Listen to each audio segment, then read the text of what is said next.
Hi అండి, అందరికీ నమస్కారం. ఎప్పట్లాగే ఈరోజు కూడా ఫుడ్ అనేది పంచడం కోసం ఇలా వచ్చేసానండి.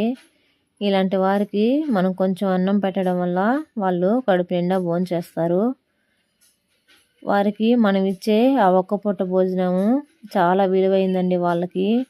పాపం అలా ఒక పూట భోజనం ఇచ్చేసి ఏవైనా కానీ బట్టలు ఏమైనా ఇస్తే కనుక వాళ్ళు వేసుకుంటారండి. మరి మనము కొత్తవి ఇవ్వలేకపోయినా కూడా 1-2 సార్లు వేసుకొని పక్కన కూడా పెట్టేస్తూ ఉంటాం కదండి. అలాంటి బట్టలైనా సరే వేసుకుంటే వీళ్ళకి ఎంతో ఉపయోగంగా ఉంటుంది. ఇలాంటి వారిని గుర్తించి మనము చేతనైన సహాయం అయితే చేస్తే బాగుంటుందండి. చూడండి, ఇక్కడ కూర్చోండే ఇంత పెద్ద వయసులో కూడాను ఆ చెయ్యి కాలుకి ఏదో ఆయనకి దెబ్బ తగిలిందండి పాపం. ఇంకా అలాంటి దెబ్బలన్నీ తగిలిన తర్వాత ఏం పని చేసుకుంటారండి, ఏ పని చేసుకోలేరు కదా. ఇంకా వేరే ఆప్షన్ లేక ఇలా కూర్చొని ఎవరైనా వస్తారు ఏమైనా ఇస్తారని చెప్పేసి ఇలా ఎదురు చూస్తూ ఉంటారు. ఇలాంటి వారికి నా వంతు సహాయంగా నేను ఫుడ్ ప్యాకెట్ అయితే ఇచ్చేసి ఒక జత బట్టలు అయితే ఇచ్చానండి. ఏదో మనకు ఉన్న దాంట్లోనే మనం ఒక చిన్న సహాయం చేయడం వల్ల వాళ్ళకి అది ఎంతో ఉపయోగంగా ఉంటుంది. అందుకోసం నేను నాకు కుదిరినప్పుడు ఇలాంటి చిన్న చిన్న సహాయాలు చేయడానికి వెళ్తూ ఉంటాను. మనం కుదిరినప్పుడు మనకున్న దాంట్లోనే కొంచెం హెల్ప్ చేయడం వల్ల వాళ్ళకి చాలా ఉపయోగంగా ఉంటుంది కదండి పాపం. చూస్తున్నారు కదా, ఈ వీడియోలో ఉన్న వాళ్ళందరికీ పాపము వేళ్ళు అనేవి అస్సలు లేవండి. చూడండి, బాగా గమనించండి. అసలుకి వాళ్ళకి 2 చేతులు కూడాను ఆ వేళ్ళు అనేవి లేవు పాపం. వాళ్ళు ఎలాగ పని చేసుకోవాలన్నా కూడా చాలా కష్టంగానే ఉంటుంది. ఇంకేం చేస్తారండి, పని చేసుకోలేనప్పుడు ఇంకా ఈ విధంగా భిక్షాటన చేసుకుంటూ వాళ్ళ జీవితాన్ని ఇలా సాగిస్తూ ఉంటారు. కాబట్టి ఇలాంటి వారికి మనకి తగిన ఏదో చిన్న సహాయాన్ని మనం చేసేసి వెళ్తూ ఉంటే కనుక మనకి చాలా సంతోషంగా ఉంటుంది. వారికి కూడా ఒక పూట మనం భోజనాన్ని ఇచ్చినట్టు చాలా తృప్తిగా వాళ్ళు కూడా ఆ పూట భోంచేస్తారు.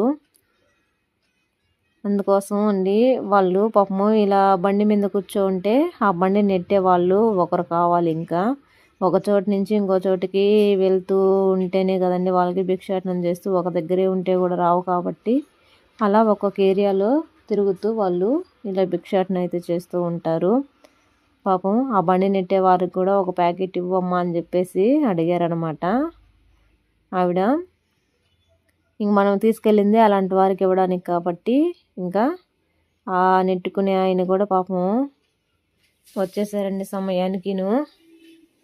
ఇంకా వాళ్ళు నేను అడగను కూడా అడిగానండి, వాళ్ళకి వేళ్ళు లేవు కదా, మీరు ఎలా చేస్తారు ఏంటి అంటే, అమ్మ ఒకప్పుడు బాగా బతికాము, బాగానే ఉన్నాము, కానీ ఏం చేస్తాము కొన్ని పరిస్థితుల వల్ల ఇలాంటి పరిస్థితి వచ్చేసింది మాకు అని చెప్పేసి అన్నారు. ఇంక చేసేది ఏముందండి పాపము, ఇలా కూర్చొని ఎవరో ఒకరు ఏదో ఒకటి ఇస్తే అది తీసుకుని తింటూ కాలక్షేపాన్ని అయితే ఇలా గడిపేస్తున్నారు కాలాన్ని. వారితో నేను కొంతసేపు మాట్లాడినప్పుడు పాపము పొలాలు అవి ఇవి అన్నీ ఉన్నాయమ్మా, ఇప్పుడు అన్నీ ఏం లేవు, ఒక పూట భోజనానికి కూడా చాలా కష్టంగా ఉంటుంది, ఎవరో ఒకరు ఇస్తే ఆ పూట తింటాము, లేదంటే ఏం చేస్తాం పస్తుంటాము అని చెప్పేసి అంటున్నారు. ఇంకా ఆయనకైతే పాపము ఇవ్వమని మళ్ళీ ఫుడ్ ప్యాకెట్ ఇవ్వండి అమ్మా, నాకు నెట్టే ఆయన ఉంటాడు కదా వస్తారు, వాళ్ళకి నేను ఇవ్వాలి అని చెప్పేసి అంటున్నారు అండి. ఖచ్చితంగా ఇస్తానండి అని చెప్పేసానండి నేను. అంతే కదా అండి, మనం తీసుకెళ్ళిందే ఇలాంటి వారికి ఇవ్వడం కోసం కదా. ఇంత లోపల ఆ తాతగారు అయితే వచ్చారు చూడండి, పాపం ఆవిడ బండిని నెట్టే ఆయనంటండి. ఎలా ఉన్నారో చాలా బాధ అనిపించింది నాకు చూస్తానే. కానీ ఏం చేద్దామండి పాపం, ఇలాంటి వాళ్ళకి ఇలాగ ఫుడ్ అనేది ఇచ్చేసి మన దగ్గర ఉంటాయి కదండి. ఇంకా నేను ఆయనకి ఇలా బట్టలు కూడా ఇస్తే బాగుండు అనిపించింది నాకు. సరే కదా అని చెప్పేసి ఒక జత బట్టలు తీసుకొని ఆ తాతకైతే ఇవ్వబోయానండి. ఈ లోపల ఈవిడ నాకు ఒక జత ఇవ్వమ్మ, మా అబ్బాయికి ఇవ్వాలని చెప్పేసి అని అన్నారు. ఆవిడకి ఒక జత అయితే ఇచ్చేసానండి. తర్వాత ఈ తాతగారికి కూడా చొక్కాను అలాగే అయినా వేసుకుంటారు కదా అనేసి ఇలా ఒక జత బట్టలు అయితే ఇచ్చేసానండి. మనకున్న దాంట్లోనే మనం కొంచెం హెల్ప్ చేయడం వల్ల వారు కూడా కడుపు నిండా భోంచేస్తారండి.